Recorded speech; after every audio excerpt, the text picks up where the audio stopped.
อนอบน้อมต่อพระรัตนตรัยแก้วเจ้าสามประการน้อมเอาคุณพระพุทธเจ้าคุณพระธรรมเจ้า คุณพระสังฆเจ้าคุณพระอรหันตเจ้าอริยสงฆ์เจ้าจุตนจุองค์ได้เมตตาแผ่ปารมีมาปกเก่าเกศาปกห่มรักษาครูบาอาจารย์พระมหาเถระพระเทรานุเถระเพื่อนสหธรรมิกสหพรหมจารีทุกรูปทุกองค์ปกห่มรักษาศรัทธาสาธุชนคนดีโยมป่อโยมแม่โยมพี่โยมน้องทั้งหลายศรัทธาท่านเจ้าทุกคนทุกท่านที่ติดตามรับฟังรายการสารธรรม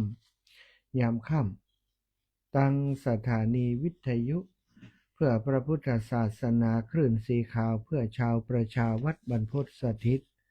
ซึ่งออกอากาศจากอาคารเลขที่383หมู่ที่7ตำบลพิชัยอำเภอเมืองจังหวัดลำปางสำนักงานสถานที่ตั้งของสถานีวิทยุในวัดบรรพตสถิตแห่งนี้ในเมตตาปารมีของท่านอาจารย์ใหญ่พระมหานพดลสุวรรณเมธีผู้อำนวยการสถานีวิทยุเจ้าของสถานีวิทยุท่านอาจารย์เป็นผู้อำนวยการเป็นผู้ดูแลเป็นเจ้าของทำหน้าที่เป็นประธานสงฆ์เผยแผ่พระพุทธศาสนาจังหวัดลำปางด้วยเนาะท่านอาจารย์เป็นเจ้าคณะอำเภอวังเหนือเป็นผู้อำนวยการวิทยาลัยสงฆ์นครลำปางซึ่งก็มีภาระหน้าที่หลายอย่างหลายประการโดยเฉพาะอย่างยิ่งการเผยแผ่คืองานที่ท่านอาจารย์ทำมาเป็นเวลา40กว่าปีแล้วสดาก็อยู่ในสายเลือดเนาะเป็นสิ่งที่ท่านอาจารย์ทำโดยตลอดมาสถานีวิทยุเป็นอีกช่องทางหนึ่งที่จะทำงานเผยแผ่ได้อย่างกว้างไกลขยายผลได้เร็วนะท่านอาจารย์จึงได้ร่วมกับคลื่นทำงานร่วมกับคลื่นสีขาวตั้งสถานีขึ้นมาอาตมาภาพก็ได้มาช่วยการช่วยงานครูบาอาจารย์ที่นี่ในฐานะผู้ดูแลเนาะสนองงานของครูบาอาจารย์เฮา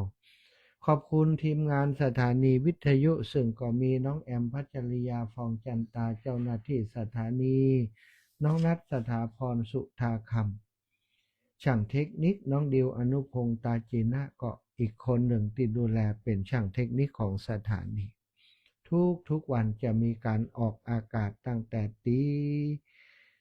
3นะจนมาถึงยามค่ำคืนสถาญาติโยมประมาณ 4-5 ทุ่มถึงจะปิดสถานีเนาะก็เพื่อประโยชน์ในการฟังข่าวสารต่างๆโดยตลอดถึงฟังธรรมะและการบันเทิงต่างๆคือกับสถาอีป่อยอีแม่ที่มีสื่อวิทยุอยู่ในมือได้รับฟังบางครั้งบางวันแต่เกือบทุกวันอีกเนาะ ที่วิทยุวัดฝ่ายหินในเมตตาปารมีของท่านอาจารย์พระครูสมุวิศวรวรกิจโจ104.50 เมกะเฮิรตซ์ก็เกาะสัญญาณไปตังเจียงใหม่หลายพื้นที่ตำบลอำเภอได้รับฟังพร้อมกันแล้วก็ตอนนี้ทราบว่าตั้งสายใต้นะก็คือจอมตองดอยหล่อสันป่าตองแม่วางนี่นะก็มีสถานีห้วยตองซักแม่วางเรดิโอรับสัญญาณตอนค่ำยามแลงเวลา 18 นาฬิกา 19 นาฬิกาออกอากาศทางสายใต้นี่เหมือนกันสังเกตดูก็จะมีศรัทธาญาติโยมสายใต้แม่สุกแก้วสอนศรีนุสรณ์โทรมาเป็นประจำเนาะสายใต้แม่แก้วกันทะวงศ์แม่ล่าอ่อนอุ่นใจนี่ก็อยู่สายใต้ก็โทรมาศรัทธาพบปะกันวันนี้วันที่16-17เนาะเดือนสิงหาศักราชพระพุทธาได้2569พระวสาอาตมาภาพก็กราบจากไปตานเตียนกับครูบาอาจารย์ได้มาจัดรายการวันนี้เป็นวันแรกชั่วโมงแรกแต่เจ้านี้ตื่นมาแต่เจ้ามาถึงตี 2ตี 2 ก่อนนั่งดูนั่งทำงานนู่นนั่นนี่ไปจนถึงตี 3เปิดเครื่องรอแล้วก็เช็คดูปรากฏว่าท่านอาจารย์บ่ได้เกาะสัญญาณของอาตมา เปิ้นก็คงจะอิดเหนื่อยครับมาถึงตอนหัวค่ำเนาะตอนประมาณ4 ทุ่ม5 ทุ่มแล้ว4 ทุ่มก็เลยคงจะยาวอิดเหนื่อยทั้งวัน เปิ้นก็เปิดเทปของครูบาอาจารย์ออกไปอาตมาก็เลยว่าอ้าวเปิ้นบ่รับสัญญาณก็บ่โทรปลุกเปิ้นแล้วก็เลยรับเลยเสถาพักผ่อนไปอ้าวชั่วโมงนี้เป็นชั่วโมงแรกหลังจากกลับจากทัวร์บุญมาจัดรายการให้ศรัทธาญาติโยมได้รับฟังไหว้พระสวดมนต์ด้วยกันก่อนเนาะกราบพระพร้อมกันกราบ1พุทโธเมนาโถกราบ2ธัมโมเมนาโถกราบ3สังโฆเมนาโถ อิมินาสการเรนะ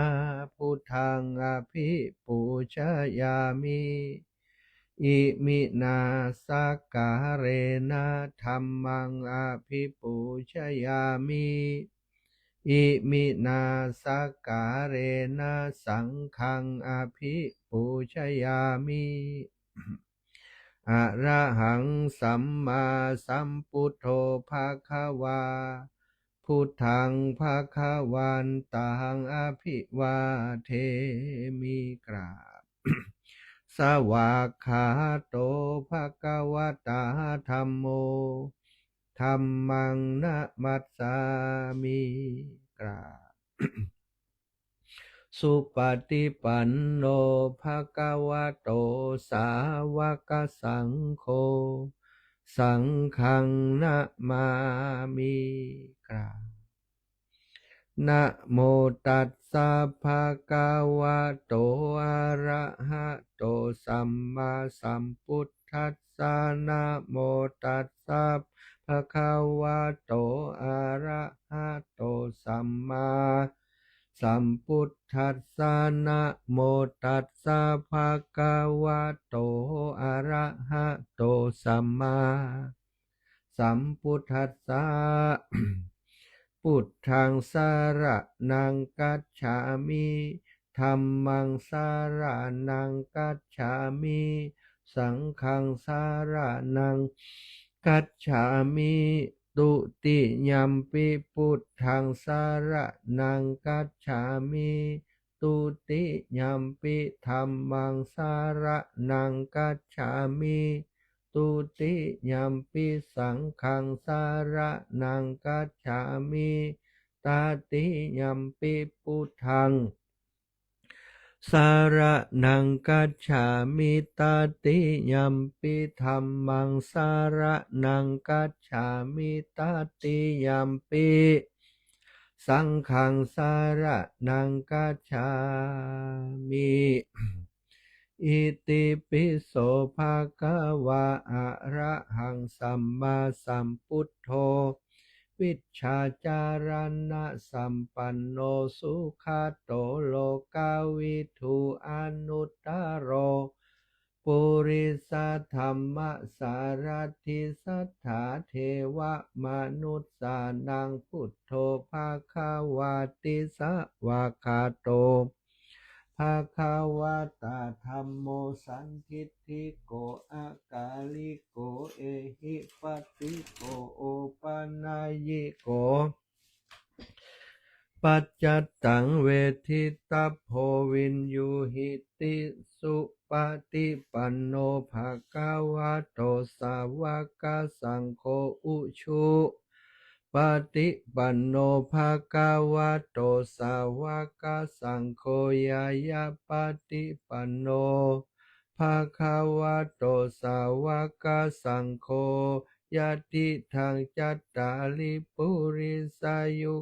สามิจิปฏิปันโนภะคะวะโตสาวกสังโฆยะติทังจัตตาลิปุริสายุคานิอัตถะปุริสาปุคลาเอสะภะคะวะโตสาวกสังโฆอาหุนยโยปาหุนยโยทักขินยโย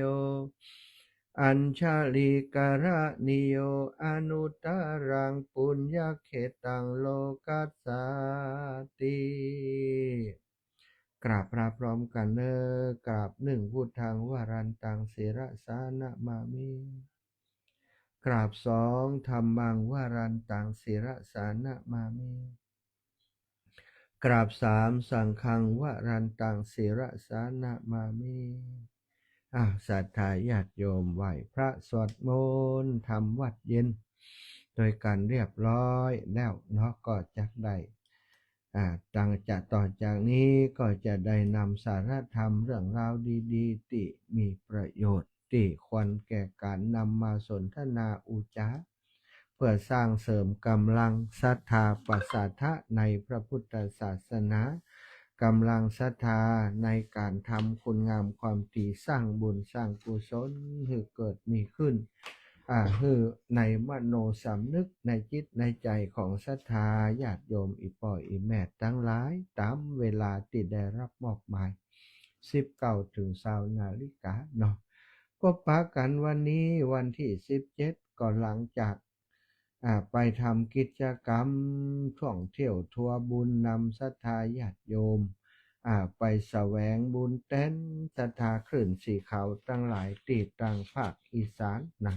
อีสานใต้ภาคอีสานนี่อีสานเหนืออีสานใต้นะศรัทธาอีสานกลาง ก็เป็นพื้นที่ที่มีพื้นที่ติกว้างเนาะในภูมิภาคของมีภาคเหนือภาคกลางภาคใต้นี่ก็ถือว่าภาคอีสานเป็นภาคหนึ่งที่มีพื้นที่อยู่เยอะเนาะที่เป็นร่วมกันเป็นประเทศชาติไทยของเฮานี่นะ หลายจังหวัดมีพื้นที่กว้างนะมีการพัฒนาดีแล้วก็มีสถานที่ที่น่าท่องเที่ยวแสวงบุญเยอะสถานนะปีนี้ครูบาอาจารย์ก็ได้ฟังศรัทธาญาติโยมว่าเปิ้นใครไปที่ไหนอู้จากันตั้งแต่ปีก่อนแล้วเนาะหลายคนก็บอกว่าอาจจะไปนู่นไปนี่ไปนั่นถามไปถามมาสุดท้ายสรุปผลประเมินเอาถึงครูบาอาจารย์และศรัทธาญาติโยมก็ปรากฏว่าอีสานใต้นี้มีคนอยากจะไปเยอะโดยเฉพาะอยากจะไปดูสถานที่สำคัญทางประวัติศาสตร์ในเรื่องปราสาทต่างๆนะตลอดถึงในเรื่องของการสู้รบตามแนวชายแดนที่มีการสู้รบที่ผ่านมาแล้วก็ตั้งพระสงฆ์องค์สังฆเจ้าก็ไปช่วยขับเคลื่อนในการสร้างถนนหนทางเนาะให้กับพี่น้องทหารครูบาอาจารย์ก็หันว่าโอ้ควรจะไปไปแอวตัวแสวงบุญไปให้กำลังใจพี่น้องลูกหลานเป็นทหารปกปักรักษาแผ่นดินไทยอยู่ในพื้นที่ก็เลือกไป3 จังหวัดนะสุรินทร์บุรีรัมย์ศรีสะเกษสถานเดินทางตั้งแต่วันที่14ออกจากลำปางตี 5เนาะนัดกันตี 4ไปนะออกตี 4เกิงแต่ว่า หัวหน้าคณะท่านอาจารย์ใหญ่โอ้ติดนู่นติดนั่นติดนี่กว่าจะมาถึงแจกนัมเบอร์รถแจกเลขที่หรือว่านัมเบอร์รถนี่มาเกือบจะ5 โมงแล้วสถานก็ออก5 โมงไปสักน้อยทั้งหมดคณะกระบวนที่ไปด้วยกันนี่47 กันตู้4ปิกอัพแห่ม2-3 กันติดตามกันไปหนึ่งในนั้นก็มีปิกอัพคนของอาตมาภาพที่โยมเบิ่มได้ดูแลครับไปเนาะเอาเตียนเอาข้าวสารเอาอาหารต่างๆของฝากต่างๆไปฝากไปถวายครูบาอาจารย์ที่ตั้งวัดวาอารามที่เขาไปพักสถานออกเดินทางตี 5บ่ได้พักเอวไหนเลยวันแรกนั้นไปถึงที่วัดที่เขาจะพักวัดธรรมนพอุดมศรีวัดธรรมนพศรีอุดมพัฒนาตำบลห้วยตามอนอำเภอภูสิงห์ศรีสะเกษเวลาทุ่มเกิงเป๊ะๆเลยสถานระยะการเดินทางนี่ใช้เวลาเดินทาง13 ชั่วโมง13 ชั่วโมงระยะทาง833 กิโลเมตร833ถ้าเป็นวันที่16นี่ศรัทธาก่อนเล่นนี่833นี่เนาะก็ไปถึงก็รวบรวมปัจจัยที่ศรัทธาญาติโยม ถวายถวายเอาไปถวายกับอันติวัดต่างๆที่นิมนต์เพิ่นมารับเตียนพรรษาที่หันเก้าวัดสถานนิมนต์มารับเตียนที่วัดธรรมนพศรีอุดมเก้าวัดด้วยกันเนาะก็โดยในเมตตาของท่านอาจารย์พระอธิการสิทธิจาโรสิทธิยาโนอาจารย์สมปานเจ้าอาวาสก็ได้ดูแลนิมนต์พระสงฆ์ในวัดที่อยู่ใกล้เคียงมารับเตียนพรรษารับข้าวสารอาหารแห้งข้าวสารปลากระป๋องมาม่าอาหารต่างๆอีกหลายอย่างเนาะข้าวสาร3 ถังแล้วก็เป็นข้าวสารถุงน้อยอีกวัดละประมาณ5 ถุงอย่างอื่นอีกเนาะแล้วก็ปัจจัยถวายวัดต่างๆไปด้วยแล้วก็ปัจจัยถวายสำหรับวัดศรีอุดมโดยส่วนหนึ่งเนาะอันนี้ก็เป็นสิ่งที่ได้ทำกิจกรรมเสร็จเรียบร้อยนะบางคนกินข้าวกินปลาแล้วก็ไปพักตามรีสอร์ททางนอกใกล้ๆวัดทำวัดทำสวดมนต์กันแล้วก็ไปพักกันบางพ่อคนเฒ่าคนแก่บ่ไหวแล้วไปทางนอกมาได้แล้วอีแม่พักในนี่ก็พักตามศาลาที่เพิ่นจัดเตรียมไว้ให้สถานตื่นเจ้ามาตี 5ก็ทำวัดสวดมนต์ก็ทำกิจกรรมอีกช่วงหนึ่งเนาะได้พบปะอูจาสนทนานัดหมายยังกันต่างๆคือแต่ละทีมที่ไปนั่นได้มาแสดงความคิดเห็นว่ามาจ้า แล้วก็ไปฉันก็ได้ถวายชำระนิสงส์ไปแหมรอบหนึ่งเนาะถวายชำระนิสงส์ก็ได้หลายสตางค์อยู่นั่นแหละก็ปอกับกะอาหารการกินเนาะที่ต่างวัดว่าเปิ่นเตรียมให้อย่างดีเลยนะก็ได้ถวายปัจจัยให้กับวัดอีกรอบหนึ่งหลังจากกินข้าวกินปลาทำกิจกรรมช่วงเจ้าเรียบร้อยแล้วนะก็พากันออกเดินทางไปที่วัดของวัดไพรพัฒนานะซึ่งเป็นวัดที่หลวงปู่สวงเทวดาเดินดินได้มาอาศัยจำวัดอยู่ที่หั่นหลวงปู่สวงนี่เป็นครูบาเจ้าเป็นดาบดนะสถานเบิ่นว่าหลวงปู่สวงใบตึกเจียใบตึกเจียหรือว่าดาบดสวงภาษาเขมรดาบดสวงเป็นพระดาบสชาวกัมพูชาอยู่ในประเทศไทยติดธุดงบำเพ็ญเพียรอยู่ตามป่าเขาทุ่งนาของเจ้าบ้านบ่ชอบจำวัดบ่ชอบอยู่วัดบ่ชอบอยู่ตามวัดต่างๆทำให้วัดปฏิบัติของท่านดูแปลกกว่าภิกษุทั่วไปคนจึงเรียกท่านว่าพระดาบสหลวงปู่สวงเทวดาเดินดินละสังขารเมื่อวันที่8 กันยายน 2543สังขารสรีระสังขารของเพิ่นก็ตั้งอยู่บนมณฑปปราสาทหลวงปู่สวงวัดไพรพัฒนาอำเภอภูสิงห์จังหวัดศรีสะเกษสถานก็ได้มรณภาพไปแล้วเนาะสถานแต่ว่าเพิ่นก็ยังเก็บสรีระสังขารของหลวงปู่ไว้อยู่ทำให้คนทั้งหลายได้ไปที่ไปแสวงบุญก็ได้ไปแอวไปแวะที่หั่นนะเสร็จสิ้นจากที่หลวงปู่สวงแล้วก็ได้ปากันไปมอบของสถานที่ฐานปฏิบัติการช่องกระโดนหรือว่าหมวดปฏิบัติการกองร้อยเฉพาะกิจตำรวจตระเวนชายแดนที่214ตั้งอยู่ในพื้นที่ตำบลจรัสอำเภอบัวเชษจังหวัดสุรินทร์ห่างจากวัดหลวงปู่สวงไปก็หลายกิโลอันละเหมือนกัน เดินทางหลายชั่ว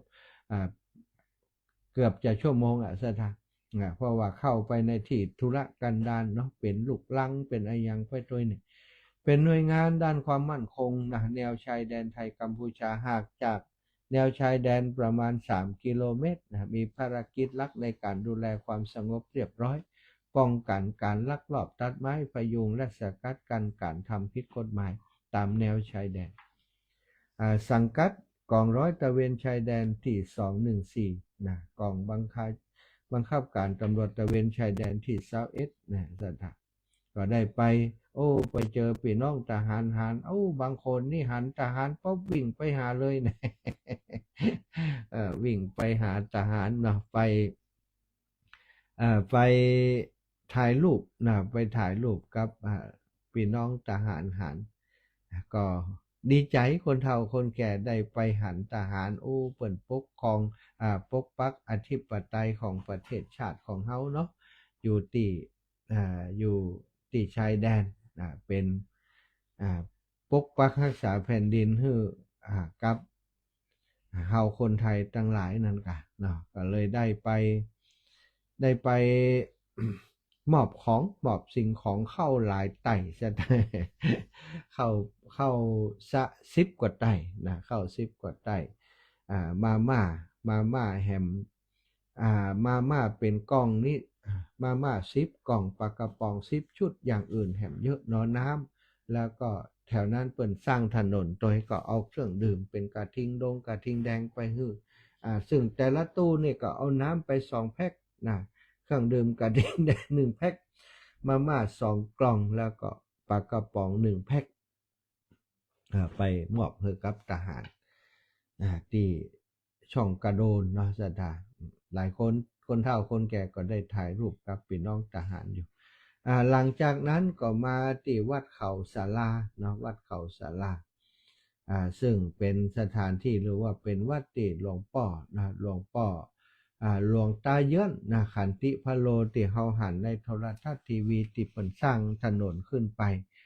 เนิน350ที่มีการสู้รบแล้วก็การเดินทางของทหารลูกหลานทหารลำบากหลวงปู่หลวงตาเยินก็ไปสร้างถนนขึ้นไปเพื่อความสะดวกในการเดินทางปัจจุบันก็ถือว่าเป็นสถานที่ท่องเที่ยวได้รับความสะดวกหลายอย่างที่เขาขึ้นไปเนาะก็เป็นฝีมือของหลวงตาเยินพระธรรมวชิรญาณโสพลกลับจากเขากลับจากที่ฐานทหารแล้วเนาะสถานช่องกระโดนแล้วก็ได้เดินทางไปที่วัดเขาศาลาที่หลวงตาเยินหลวงพ่อเยินอยู่เปิ้นเป็นเจ้าอาวาสอยู่ที่หั่นเปิ้นเป็นเจ้าคณะจังหวัดสุรินทร์ธรรมยุทธนะสถาเป็นพระสายปฏิบัติวิปัสสนาสายของหลวงปู่ดุลหลวงปู่ดุลอัตตุโลเนี่ยซึ่งมีสื่อท่านหลวงพ่อได้มีชื่อเสียงด้านการพัฒนาผ่านพัฒนาตามแนวชายแดนเนาะก็เสียดายบ่ได้พบปะกับหลวงพ่อสักคำแต่ว่าท่านรองเจ้าอาวาสก็มาต้อนรับพอไปฉันเพลกันที่วัดท่านเนาะสถานฉันเวรกันที่วัดของหลวงตาเยื้อนวัดเป็นสถานที่ที่งามสถานเป็นวัดอยู่ในป่าแล้วก็เป็นสถานที่ท่องเที่ยวของจังหวัดสุรินทร์ตัวนะพวกคนก็ไปกันเยอะนะวัดนั้นวันที่เฮาไปนี่นอกจากคณะของเฮาก็มีนักท่องเที่ยวคณะจากที่อื่นไปแห่มกันจัดนักนะคณะของเฮาไปก็เต็มนั่นน่ะสตา ไปกินข้าวตอนหรือว่าไปฉันเพลที่หั่นเนาะสตาก็กินข้าวตอนกันที่หั่นถ้ามีโอกาสไปทางปุ่นก็ไปแวะแอวได้สตาบรรยากาศเงียบสงบไปอยู่ทางบนก็ถ่ายรูปพื้นที่ที่เป็นป่าเป็นเขานะที่อยู่เป็นพื้นที่ที่หลวงพ่อเปิ้นดูแลอยู่เนาะวัดเขาศาลาเนอะไปติดตามไปแอวได้เป็นสถานที่ท่องเที่ยวเสร็จจากนั้นศรัทธาญาติโยมก็พากันไปท่องเที่ยวต่อไปที่ปราสาทตาควายนะปราสาทตาควายซึ่งเป็นปราสาทที่สำคัญนะปราตาควายตาเมืองทมเนี่ยอยู่เป็นปราสาทหินศรัทธาเป็นหินศิลาแรงปราสาทตาควายในภาษาเขมรว่าปราสาทตากระเบยนะตั้งอยู่บริเวณช่องตาควายในเขตบ้านไทยนิยมพัฒนาหมู่17ตำบลบักใดอำเภอพนมดงรักจังหวัดสุรินทร์เป็นปราสาทหินศิลาแรงแต่ว่าตอนนี้นะได้รับความเสียหายจากการสู้รบที่ผ่านมาทหารเขมรนี่เข้าไปอยู่ในปราสาทตาควายใจปราสาทตาควายเป็นฐานกำบังนะก็ต้องเวลาการยิงสู้รบกันก็จำเป็นจะต้องมีการถล่มด้วยอาวุธหนักอาวุธเบาทำให้สภาพของปราสาทตอนนี้ก็มีความสูญเสียไปเยอะเหมือนกันแต่ว่าอนาคตไปหน้าเนาะน่าจะมีการซ่อมแซมปรับปรุงต่อไปปราสาทตาควายเป็นสถาปัตยกรรมที่นี่เนาะแล้วก็ ตรงนั้นจะเป็นจุดยุทธศาสตร์เนิน350เป็นชัยภูมิยุทธวิธีเป็นจุดสูงสุดที่ขึ้นไปแล้วก็มองหันทัศนวิสัยได้กว้างไกลภัยที่ได้ครอบครองเนินนี้ก็จะสามารถควบคุมพื้นที่ต่ำกว่าอย่างปราสาทตาควายได้ทั้งหมดความสำคัญทางประวัติศาสตร์ก็เคยเป็นพื้นที่ประทะคอพิพาทชายแดนไทยกัมพูชาเนื่องจากเป็นจุดยุทธศาสตร์สำคัญในการควบคุมเส้นทางส่งกำลังบำรุงปัจจุบันหน่วยงานที่เกี่ยวข้องได้จัดกิจกรรมทดลองเปิดเส้นทางท่องเที่ยวเชิงประวัติศาสตร์ปราสาทตาควายเนิน350เพื่อให้ประชาชนได้เรียนรู้เรื่องราวตามแนวชายแดนขึ้นไปก็หันหลายอย่างศรัทธาญาติโยมไปหันเรียกว่าไอ้ยังเนาะความเสียหายจากการสู้รบที่ปราสาทตาควายนั่นมีร่องรอยการสู้รบมีการวางกับระเบิดไว้หลายจุดเปิ่นห้ามออกนอกเส้นทางนะทหารบอกว่าไปตามเส้นทางเท่านั้นที่เปิ่นขึงลวดกั้นไว้เป็นเขตอันตรายห้ามเข้าโดยเด็ดขาดปักจุดที่มีระเบิดอยู่หื้อพอโดย น่ากลัวมากคนเฒ่าคนแก่อาตมาว่าอีแม่ขึ้นไหวก็ไหวค่ะมาถึงเพศเนี่ย800-900 กิโลอีแม่จะต้องขึ้นให้ได้บางคนนี่ใส่เข็มขัดแชมป์โลกแห่ศรัทธาขาดอันแอลติดเปิ่นกองเนี่ยเอา ขาดขึ้นไปเดินกองกอยขึ้นไปทีแรกอาตมาฝนกระตกอาตมาว่าจะมาขึ้นไปละเดิน350ถามเขาว่าไกลก็ไกลนะสัก300-400 เมตรว่ะแล้วก็เดินขึ้นไปโดยหลายคนไปถึงปราสาทตาควายแล้วก็มาขึ้นไปเดิน350แต่คนเฒ่าคนหนึ่งอายุ91 ปีอีแม่มไปมันได้อุตส่าห์มาถึงเพศว่ะอายคนเฒ่าก็เดินไปจน เดินขึ้นไปสถาถ้าบ่ได้ขึ้นไปเสียใจอย่างมากเลยติตรงติจุดที่เป็นปราสาทตาควายก็ท่านครูบาอาจารย์ก็ได้ไปสวดมนต์สวดอุทิศเนาะเพื่อกับผู้ที่เสียชีวิตตรงนั้นขึ้นไปทางบนไปหันวิวทิวทัศน์ทางบนพอไปทางประเทศเพื่อนบ้านประเทศเขมรยาวสุดลูกหูลูกตานะแต่ว่ามันมีต้นไม้เนาะเป็นที่หลักแล้วก็ของเฮาทางบนนี้มันมีต้นไม้อย่างพอจะนี่อยู่ไปหันสนามรบเปิ่นสถานพื้นที่การสู้รบนี่ลูกปืนคำต้นไม้จะเข้จะข้านทหารว่าอันนั้นมันบันระเบิดครับมันเลยขำมันถ้ามันระเบิดเนี่ยต้นไม้นี่แปลวไปแล้วครับต้นไม้หลายต้นกับพุทธไปนะจากแรงกระสุนที่ยิงลงมาแล้วที่จุดไคลแม็กซ์ที่สุดของเนิน350ก็คือจุดที่พลตรีสำเริงคังประโคนเดิมชื่อจ่าสิบเอกสำเริงคังประโคนไว้38 ปีสังกัดร23นะ1,300เป็นวีรบุรุษเสียชีวิตจากการปฏิบัติหน้าที่ปกป้องอธิปไตยบนสมรภูมิ350ใกล้ปราสาทตาควายอำเภอพนมดงรักจังหวัดสุรินทร์ท่านได้เสียชีวิตมาเดือนธันวา2568ในภารกิจเขายึดคืนแล้วก็ปกป้องพื้นที่บริเวณเนิน350ยึดคืนแล้วก็ปกป้องไว้นะสถาไปปักธงชาติไว้เรียบร้อยแล้วแต่ว่าการปะทะหลังจากนั้นก็มีการปะทะมีทหารเขมรขึ้นมาจะยึดเนิน350คืน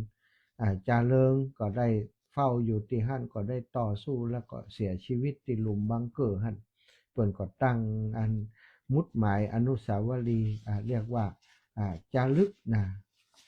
เรื่องต่างๆที่เกิดขึ้นบริเวณนั้นเป็นการสดุดีต่อวี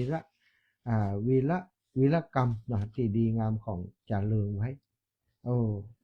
ไปสวดให้เปิ่นตัดนั้นท่านอาจารย์ไปอ่านข้อความรู้สึกว่าเสียงจะพร่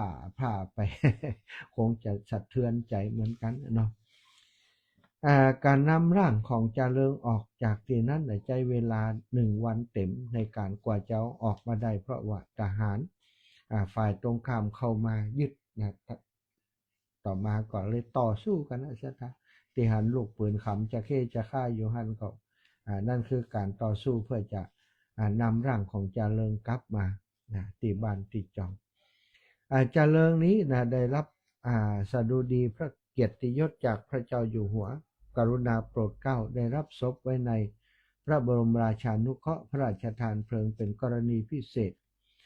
ที่เมนของวัดห้วยปออำเภอประโคนชัยบุรีรัมย์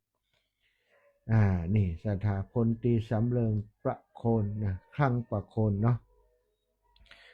ปูนบำเหน็จบำนาญเนี่ยเป็นผู้ที่รักษาแผ่นดินไทยไว้ให้กับชนรุ่นหลังหลังจากนั้นคณะก็ปากันไปที่เขาปากันไปวัดของปูดุลแล้วก็ไปเขาวัดเขาป่าเขาโต๊ะเนาะบ้านนาปูนตำบลเขาโต๊ะหมู่ที่13-19ก็มีพระครู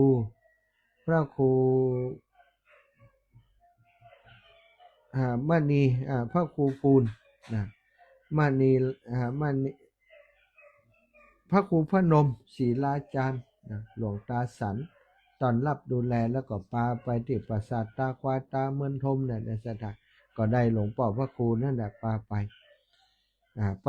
อยู่ที่หั่นแบบประเมินจะได้ประมาณ30 นาทีเนื่องจากว่ามันใกล้เวลาที่เปิ่นจะปิดแล้ว ทหารเปิ่นเป็นห่วงความปลอดภัยก็ต้องมีทหารอารักขาตลอดสถานเป็นความประทับใจเนาะคนเฒ่าคนแก่บอกโอ้ยแม่เดินทางมาครั้งนี้ถือว่าคุ้มค่าในชีวิตนะถึงจะมันเป็นครั้งสุดท้ายในชีวิตก็ตามนะวันนี้ได้มาที่นี่ถือว่าคุ้มค่าแล้วหลายคนได้กรรมนี้ออกมาอาตมาเองก็มีความรู้สึกว่าได้เดินทางไปก็เป็นความคุ้มค่าของการเดินทางแม้จะยากลำบากอย่างใดเราได้ไปทำบุญได้ไปศึกษาประวัติศาสตร์การสู้รบเนาะของทหารตัวนี้แล้วก็ได้ไปหันเรื่องราวดีงามต่างๆตลอดเส้นทางหันวิถีชีวิตของคนในพื้นที่ตัว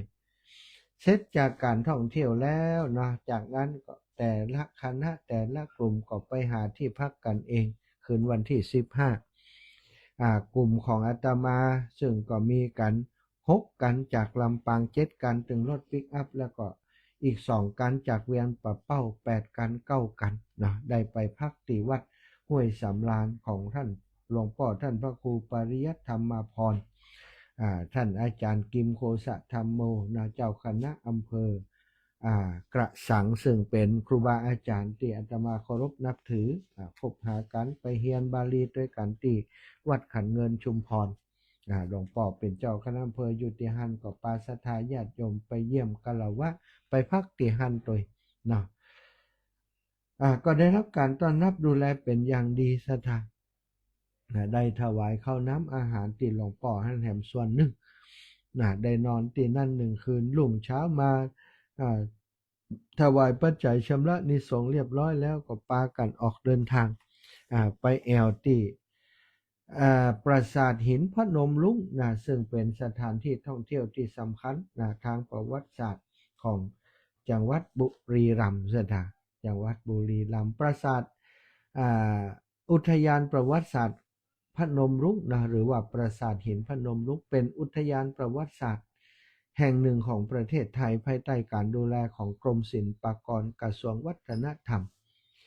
เป็นหนึ่งในปราสาทหินในกลุ่มราชมัคคาตั้งอยู่ที่หมู่ที่2บ้านดอนหนองแหนตำบลตาเป็กอำเภอเฉลิมพระเกียรติห่างจากจังหวัดบุรีรัมย์มาทางทิศใต้ประมาณ77 กิโลเมตรประกอบไปโดยโบราณสถานสำคัญซึ่งตั้งอยู่บนยอดเขาไฟภูเขาไฟที่ดับสนิทแล้วสูงประมาณ200 เมตรจากพื้นราบประมาณ350 เมตรจากระดับน้ำทะเลปานกลางคือคำว่าพนมรุ้งมาจากภาษาเขมรว่าวะนังรุงแปลว่าเขาใหญ่เขาใหญ่ว่าวะนังรุงเนาะรุ้งว่านางรุงเนี่ยเป็นอุทยานประวัติศาสตร์แห่งหนึ่งของประเทศไทยซึ่งก็ถือว่าเป็นสถานที่สำคัญสถานญาติโยมสร้างราวพุทธศตวรรษที่15ปรับปรุงพศ 2514 ถึง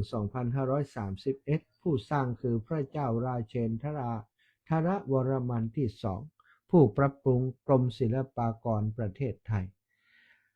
โครงสร้างเป็นหินทรายสีชมพูศิลาแรงหินภูเขาไฟอิฐนะพื้นที่ของปราสาทเขาพนมรุ้งนี่มี451 ไร่11 ตารางวานะนี่ก็ได้ไปปากันไปแอวนาสถานเป็นมรดกโลกตอนนี้กำลังจะพิจารณาเป็นมรดกโลกเช่นเดียวกับปราสาทหินในกลุ่มของราชมัคคาปราสาทหินพนมรุ้งเป็นหนึ่งในปราสาทหินขอมของไทยที่มีชื่อเสียงมากที่สุดเป็นสถานที่ท่องเที่ยวที่สำคัญที่สุดแห่งหนึ่งของจังหวัดบุรีรัมย์และถือเป็นสัญลักษณ์ที่สำคัญของจังหวัดบุรีรัมย์รวมถึงเป็นภาพพื้นหลังตาสัญลักษณ์สโมสรของฟุตบอลบุรีรัมย์ด้วยกันเนาะนี่อาตมาก็มากึดในใจว่าโอ้ไปแอวมันหีบล้ำไปนะติปราสาทพนมรุ้งหินพนมรุ้งเนี่ยมันบัดเต็มอิ่มมันบัดอิ่มใจซะท่ามีโอกาสจะไปแอวอีกสักครั้งหนึ่งหลายคนก็เหมือนอาตมาว่าอาจารย์ป้ามาแอวแหมเนี่ยนะก็เกิดกันไว้เนี่ยว่าน่าจะเป็นภายในปีนี้หรือว่าต้นปีหน้าจะจัดทัวร์ไปแอวที่นี่สักครั้งหนึ่งจะไปกัน5 กันพอละเที่ยวนี้นะเพราะต้องการว่าที่พักที่อย่างจะได้สะดวกแล้วก็จะไปแอวสัก3 วัน3 คืนนะเตรียมตัวไว้กันแล้วกันเนี่ยถึงบัดแล้วใจศรัทธาไปหันเปิ่นเอามาหินก้อนใหญ่ๆมาแปลงปราสาทนี่เนี่ยใดอย่างใดงดงามอย่างอันเวลามีน้อยพอบ่ทั่วถึงถ้าไปแหมรอบนี้จะเอาช่างภาพไปตัวดูคือทั่วถึงเลยล่ะเนาะศรัทธาไปมานี่ก็มาถึงเวลานี้เนาะก่อนจาก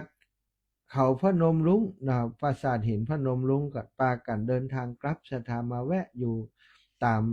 เส้นทางต่างๆนะเส้นทางต่างๆก็มาแวะภูม่านฟ้านะตำบลบ้านซิดนางรองเห็นน้อยหนึ่งจากนั้นก็มาที่บ้านห้วยบงนะที่เป็นจุดที่มีกังหันลมอยู่100 กว่าตัวของการไฟฟ้าภายผลิตกังหันอันใหญ่สถายานอยู่เปิดใจผลิตกระแสไฟฟ้ามาพักกันที่หั่นแล้วก็ออกเดินทางกันมาจากบุรีรัมย์เข้ามาสู่ผ่านจังหวัดต่างๆบุรีรัมย์นะศรีสะเกษบุรีสุรินทร์บุรีรัมย์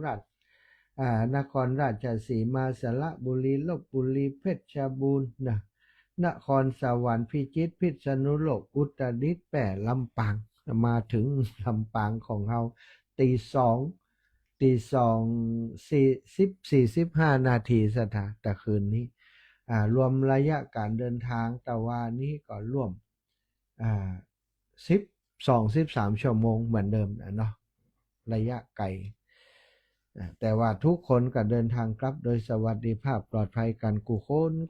ขอบคุณสำหรับคนที่เดินทางไปด้วยกันเนอะขอบคุณศรัทธาญาติโยมที่ห้อมกันรอเตียนหอมปัจจัยไปทำบุญอีสานนะทุกคนติดตามข่าวสารการเดินทางต่างๆเป็นกำลังใจให้สอบถามตลอดเวลาขอบคุณกำลังใจทุกกำลังใจและขอบคุณไปยังพี่น้องคลื่นสีขาวในพื้นที่เชียงใหม่ลำพูนเชียงรายที่เราได้เมืองฝางที่ได้เดินทางไปด้วยกันหลายคณะก็เดินทางกลับถึงแล้วพี่น้องจอมตองดอยลอแม่วางลำพูนเชียงใหม่กลับมาถึงตะวันนี้กันเป็นส่วนใหญ่วันนี้ก็ยังมีคณะของแม่จิรพันธ์ตอนนี้ก็น่าจะใกล้จะถึงเวียงป่าเปาแล้วมั้งเนาะแล้วก็อีกคณะหนึ่งที่คงจะถึงวันพรุ่งนี้คณะของคุณโยมพรศิริกันทวงศ์วันนี้ทราบว่าพักที่พิษณุโลกไปกราบหลวงพ่อใหญ่วัดพิษณุโลกเนาะพระพุทธชินราชแล้วก็จะนอนที่พิษณุโลกพรุ่งนี้ก็จะเดินทางแอวต่อก็กลับมาถึงเวียงป่าเป้าก็น่าจะเป็นตอนค่ำยามแลงทุกคณะได้เดินทางกลับมาโดยสวัสดิภาพปลอดภัยก็ขอเอาบุญเอากุศลทุกอย่างทุกประการมาฝากมาแบ่งมาปันหมู่เฮาเจ้าข้าทุกคนเนาะที่เฮาได้ร่วมกันทำกิจกรรมนี้ตั้งแต่หล่อเตียนมาแล้วจนได้ไปตานเตียนเป็นที่เรียบร้อย บุญครั้งนี้ถือว่าก็เป็นบุญใหญ่เนาะเฮาสำเร็จตามเป้าหมายที่เฮาตั้งไว้ทุกอย่างทุกประการแม้ว่ามันจะบ่สมบูรณ์แบบ100%แต่ว่าก็ถือว่าบ่มีอันหยังมันจะ100%น่ะซะท่าก็ถือว่ามันสำเร็จไปด้วยดีด้วยความเรียบร้อยก็ขอให้บุญกุศลนี้เป็นพละวะปัจจัยให้ศรัทธาญาติโยมโยมพ่อโยมแม่ทั้งหลายอยู่ดีมีสุขอายุบันขวัญยืนได้อยู่ใกล้ชิดพระพุทธศาสนาไปทุกภพทุกชาติจนกว่าจะบรรลุนิพพานในที่สุดเอาละศรัทธาอุจามาเป็นเวลาประมาณสมควรก่อนที่จะเปิดสายขออนุญาตแจ้งข่าวสารงานบุญต่อจากนี้ไปก็จะมีกิจกรรมเนาะโดยเฉพาะที่ของกลุ่มขึ้นสีขาวนี้จะมีวันที่13กันยาจะมีการตันเป็ดตะพีที่ดอยนางแก้วเนาะสำหรับของส่วนตัวที่อาตมาภาพและท่านอาจารย์ใหญ่พระมหานพดลธรรมกุปีก็คือตั้งธรรมหลวงจากนี้ไปก็คงจะได้อุจาเรื่องตั้งธรรมหลวงและก็เรื่องของปุพพเป็ดตะพีที่อาตมาภาพจะได้ไปอุดหนุนช่วยเหลือโรงเรียนบ้านทุ่งโป่งโรงเรียนบ้านเกิดปีนี้บ่ได้เดินทุดงค์เปิ้นก็จะเอากิจกรรมตานเป็ดตะพีนี่แหละเนาะหาปัจจัยสนับสนุนช่วยเหลือโรงเรียนตั้งธรรมหลวงนั้นจะเป็นวันที่29วันเสาร์ที่29เดือนสิงหาเนอะสถานเริ่มการเทศการทศพรกันที่1ที่2ที่3ที่4ที่5เนาะในวันที่29นี้มี5กันวันที่28เนาะฉะนั้นวันดาววันที่28นี้จะเทศจะมีการเทศธรรม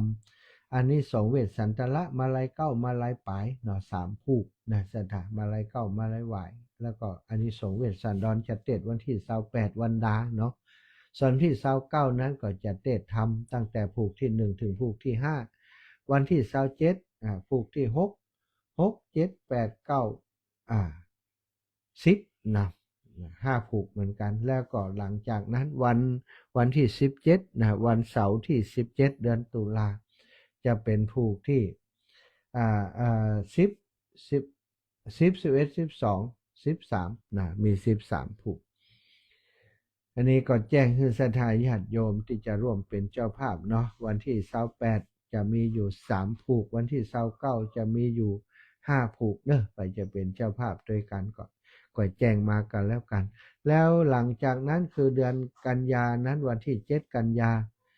ก็ขอเบิ่งกำลังใจใบบุญจากศรัทธาญาติโยมพี่น้องลำปางแล้วก็ศรัทธาญาติโยมที่คลื่นสีขาวตังเชียงใหม่ตังเชียงรายเนาะได้เมตตาสนับสนุนกิจกรรมที่โรงเรียนทุ่งโป่งจิมเนอร์ปีนี้อาตมาบ่ได้เดินธุดงค์คือเปิ้นเนื่องจากว่ากิจกรรมรับใช้ครูบาอาจารย์คลื่นสีขาวจนบ่มีเวลาได้ไปไหนแต่ว่าโรงเรียนก็ยังตั้งอยู่ก็ยังต้องสนับสนุนอยู่อาตมาจะไปทำบุญเป็ดตะพีตานให้กับครูบาอาจารย์ที่เปิ้นมีคุณูปการต่อโรงเรียนตลอดถึงครูบาอาจารย์ที่หมู่เฮาท่านเจ้าเคารพนับถือเนาะที่เปิ้นล่วงลับไปแล้วเฮาตามหาเปิ้นบ่จำเป็นว่าจะต้องเป็นครูบาอาจารย์ที่โรงเรียนทุ่งโป่งครูบาอาจารย์ของหมู่เฮาทุกคนนั่นแหละหรือว่าบุพการีทุกคนที่เฮาอยากจะทำบุญให้เปิ้นสามารถไปร่วมบุญเป็ดตะพีเป็นตานแตนเนาะที่โรงเรียนบ้านทุ่งโป่งกับอาตมาได้ก็มีสำหรับเหตุสำหรับแล้วก็ยอดปัจจัยต่อใดก็ได้ซะท่าเฮาไปตานด้วยกันในวันที่7กันยาลำปางอาตมาขอแรงจิมเนอร์ไปด้วยกันรถส่วนตัวก็ได้รถตู้ก็ได้รถ4ล้อก็ได้ไปแอววันที่7จะปาแอวพื้นที่ของอำเภอเมืองปานเนาะหลายๆสถานที่ที่สำคัญไปทำบุญโดยไปแอวด้วยกันด้วยจากนั้นศรัทธาวันที่13ที่บอกตะกี้ตานเป็ดตะพีที่พระธาตุสีสองเมืองน่าจะเสร็จตอนเจ้าไปถึงตอนเที่ยงฉันเพลแล้วก็เสร็จแล้วเรียบร้อยแล้วอาตมาวันที่13กันยาวันเดียวกันนั้นอาตมาจะนำเก้าอี้ไปถวายที่วัดโป่งชัยก็เป็นเป็ดตะพีเนาะที่ถวายที่วัดโป่งชัยโครงการนี้ได้รับการสนับสนุนจากศรัทธาญาติโยมตั้งแต่ไปตานเตียนปีแล้วละศรัทธา เปิ่นหอมอาตมาก็กะว่าอยากจะได้สักอัน เจ้าภาพสัก100 ตัวแต่ว่าปีที่แล้วนี่ประกาศได้เหี่ยน้อยหนึ่งแล้วมันมีงานอื่นมาแทรกก็เลยได้ยุดการประกาศไปก็จดจืดศรัทธาไว้เนี่ยนาะที่เปิ่นฮอมมาได้ประมาณ27-28 ตัวแล้วอาตมาต้องการสัก100 ตัวจะไปถวายเนาะซึ่งตัวหนึ่งก็ตกอยู่200ปลายนะ259 บาทซึ่งเป็นเกรดดีน้อยนะ259 บาทติดตอนนี้มาเช็คราคาก็ยังอยู่ในราคาเนี้ยนะครับ200ปลายนี่259ก็มีเจ้าภาพไปแล้วประมาณ28 ตัวตอนนี้ก็พอว่าเพิ่นถึงวันที่13จะได้อีกกี่ตัวได้ต่อได้อาตมาก็จะนำไปถวายตาอันเนาะถ้าเป็นไปได้ถ้าได้100ก็ดีถ้ามันบัดถึง100สัก50ขึ้นก็คงจะทยอยไปตานเหี่ยก่อนเดี๋ยวศรัทธาว่าหอมไปแล้วจะได้มันตานสักกำ เดี๋ยวจะเป็นบาปเป็นกรรมกับอาตมาอีกศรัทธาจะจมหื้ออีกเนาะมันมีงานหลายอย่างศรัทธาญาติโยมแล้วก็บ่มีโอกาสจะได้ปาศรัทธาไปก็จะถือโอกาสที่13เนี่ยหลวดไปตานเหี่ยเนาะไปตานให้เพิ่นเหี่ยแล้วอีกวันหนึ่งแต่วันท้ายๆบนวันที่13ตุลาบอกไว้ก่อนว่าจะปาไปแอวพะเยาจะเอา5กันรถตู้ตะอันเนอะไผที่จะไปแอวพะเยา13ตุลาไปแสวงบุญที่เมืองพะเยานะไปแอวหลายที่อยู่แต่ว่าไปแอวตัวจะไปทำบุญที่วัดห้วยบงตัวอาตมาได้รับปากครูบาอาจารย์เพิ่นสร้างวิหารเนาะจะเป็นเจ้าภาพเสาต้นหนึ่งนะในนามเครื่องสีขาวเพื่อชาวประชาจังหวัดลำปางไผ่จะห่วมบุญโดยเสาต้นละ10,000ศรัทธาเสาใหญ่เสากลางเพื่อนเนาะก็จะเป็นเจ้าภาพ1ต้นเขาจะเอาผ้าป่าไปทอดถวายในวันที่13ตุลาเนอะวันณวมินทร์มหาราชวันคล้ายวันสวรรคตของพระบรมของพระบาทสมเด็จพระเจ้าอยู่หัวพระบรมชนกาธิเบศรมหาราชอดุลยเดชมหาราชพระพ่อหลวงของปวงชนชาวไทยของเฮาวันเปิ่นสวรรคตที่13ก็จะไปทำบุญถวายเป็นพระราชกุศลแก่พระองค์ในวันที่13โดยการตอดพระป่าสามัคคีที่วัดห้วยบงเพื่อสนับสนุนการสร้างวิหารของเปิ่นเนาะจ้ะอันนี้ก็วันที่13ตุลาพุ่นเด้อเอาละศรัทธาเหลือเวลาแหมน้อยถ้าจะได้สักสาย2 สายเพื่อคนรอจะกดมาอยู่แล้วจะได้แบบเปิดสายก็เปิดเห็นน้อยเนาะ0808844173เนอะ0808844173โอ้วันนี้มีคนเข้ามาชมหลายคนเลยนี่ขอบคุณคุณโยมกนกพิษชัยนาถึงบ้านแล้วคุณโยมชนิดาหานฟ้าเลื่อนนะขอบคุณอย่างสูงนะชนิดาหานฟ้าเลื่อนแม่จันสมแสนเทพแม่บัวโรยแรงจริงอันนี้ถึงบ้านแล้วยังอีแม่คุณโยมชนัดคุณครูชนัดกมลแต้มคมนะแล้วก็แม่ฟองจันแก้วมูลสมจิตอินทรวิจิตแม่บัวครีทะโปแม่เรนูชัยวงน้อมกราบไหว้สาเจ้าท่านอาจารย์แม่โยมชุติการรอดพยัญนะแม่บุญเรืองชัยเงินถึงบ้านเรียบร้อยเนาะแม่ประพันธ์แม่ประพันธ์จากเมืองฝางเนอะได้ติดตามอยู่แม่จันเป้งนะโยมสมควรใจน้อยแม่พิษสมัยเขื่อนคำแสนแม่ครูแม่ครูธัญญานะแม่จงดีเชื้อกันทาโยมแม่ก็ถึงแล้วเนาะขอบคุณเนอะโยมแม่ได้ไปเป็นกำลังคือครูบาอาจารย์โยมสุทินนะแม่อัมพันธ์แม่คุณปราณีสิพรางแม่ศรีธรเปรมจิตนะหลายทนหลายท่านเนาะเจริญพรแม่กัญญากรโอ้ได้ผลฟังลูกเจ้าแม่โฆษณาบุญตัวยังเจ้าเอาให้หมดนะไปกันลงลานะเจ้าเอาบุญให้หมดเลยขอบคุณเนาะกำลังใจจากศรัทธาญาติโยมเนี่ยโอ้ทำมีศรัทธาญาติโยมไปมันก็ม่วนนะศรัทธานี่มีกับครูบาอาจารย์ไปย่อมแย่มหลอดตาย อายเปิ่นอันนี้ไปกันเกือบ500ชีวิตกันเนาะไม่ใช่ถ้า500อย่าง10 40อะ400กว่า400เกือบ500ชีวิตครับไปด้วยกันครั้งนี้ก็บ่ได้พบปะกันทั่วถึงศรัทธาคนมันนักนะบ่ได้อู้จากันดีบางคนไปด้วยกันบ่ได้อู้ได้จากันสักคำกับเมียเนาะแต่อาตมานี่ก็มีโอกาสอยู่ตั้งหน้าไมค์พ้องศรัทธาก็ได้หันกันอยู่เนาะ คุณโยมฟ้าใสพรุ่งนี้เนี่ยพี่น้องสีหมวดเก้าเนาะสีหมวดเก้ากับหนองยางจะไปสีหมวดเก้ากับหนองยางเนอะโยมแม่ญาติโยมที่เปิ่นรอฟังอยู่แบบมากก็อินนะก็เป็นสีหมวดเก้าและกับหนองยางเนอะปะกันวันพรุ่งนี้สีหมวดเก้าสีหมวดเก้าหนองยางเนาะปะกันวันพุธสีหมวดเก้ากับบ้านหนองยาง0808844173เวลาจะหมดแล้วสัตาเอาละเนาะ58นาทีละหมดเวลาแล้วขอนำรายการจากลาไปก่อนเนอะช่วงนี้บ่ค่อยปล่อยเวลาให้สัตาญาติโยมได้โทรเข้ามาเพราะว่าสาระที่นำมาวันนี้เหมือนเยอะไปหน่อยเวลาหมดเวลานำรายการจากลาไปก่อนจัตตารโอธรรมาวัฏันติอายุวันโนสุขังพละ